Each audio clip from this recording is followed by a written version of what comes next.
In fair Verona, where we lay our scene, two households, both alike in dignity. From ancient grudge break to new mutiny, where civil blood makes civil hands unclean. From forth the fatal loins of these two foes, a pair of star-crossed lovers take their life. This is the story of Romeo and Juliet. Imagine a city simmering under the sun, a place called Verona Beach. Here, the Montagues and the Capulets aren't just rival families. They're warring empires, their conflict painted in neon and scrawled in graffiti. Swords are replaced by guns, and every encounter crackles with the threat of violence. It's a world of vibrant chaos, of police helicopters slicing through the palm tree-lined sky, a modern battleground where an ancient feud rages on. Into this turmoil we step into a lavish Capulet party. The music is loud, the costumes are wild, and the night is a dizzying swirl of color and energy. Among the masquerade, a young Montague, Romeo, feels lost and out of place. He wanders, aimless, until his eyes land on an aquarium. And through the shimmering blue water, he sees her. Juliet. Time seems to stop. The world outside the glass melts away, leaving only the soft glow of the tank, the gentle dance of bubbles, and her face. It's in this silent, underwater world that Romeo whispers to himself, "Did my heart love till now? Forswear its sight. For I ne'er saw true beauty till this night." Later that night, destiny draws them together again. Juliet stands on her balcony, bathed in moonlight, a solitary figure lost in thought, wrestling with the name that stands between them. "O Romeo, Romeo, wherefore art thou Romeo? Deny thy father and refuse thy name. Or if thou wilt not, be but sworn my love, and I'll no longer be a Capulet." From the shadows below, Romeo appears, his heart soaring at her words. He has climbed the walls of her family's fortress, a seemingly impossible feat. When she asks how he came, he answers, "With love's light wings did I o'erperch these walls." For stony limits cannot hold love out.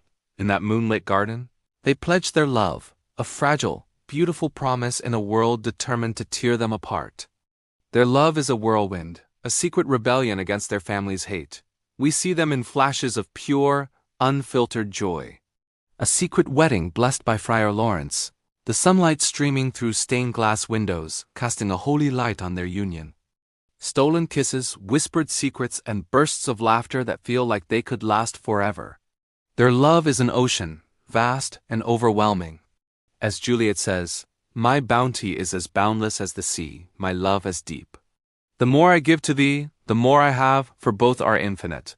They create a small, perfect world just for the two of them, a sanctuary built on a love that feels eternal.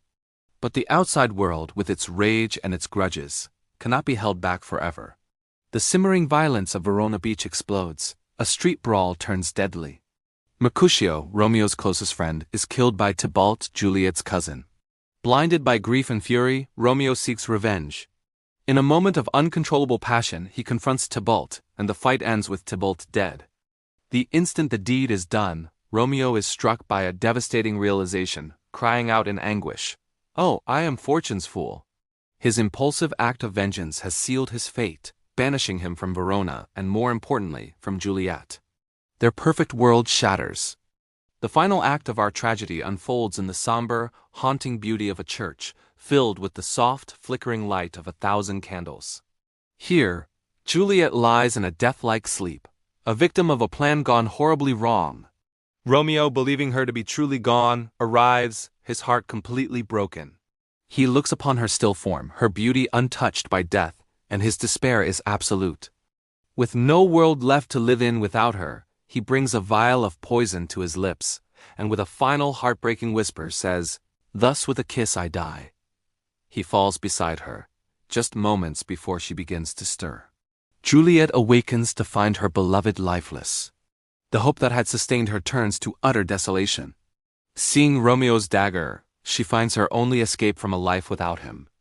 "Oh, happy dagger," she whispers, "this is thy sheath. There rest, and let me die." And so we are left with the final, heartbreaking image. The two lovers, lying together in death, surrounded by the glow of candles, finally united in a peace they could never find in life. Their love story, born in a moment and destined for eternity, serves as a timeless, tragic reminder. For never was a story of more woe than this of Juliet and her Romeo. Thank you so much for joining us on this journey back to Baz Luhrmann's Verona Beach. you were moved by this story, please like, share, and subscribe for more deep dives into your favorite films. We'll see you in the next video.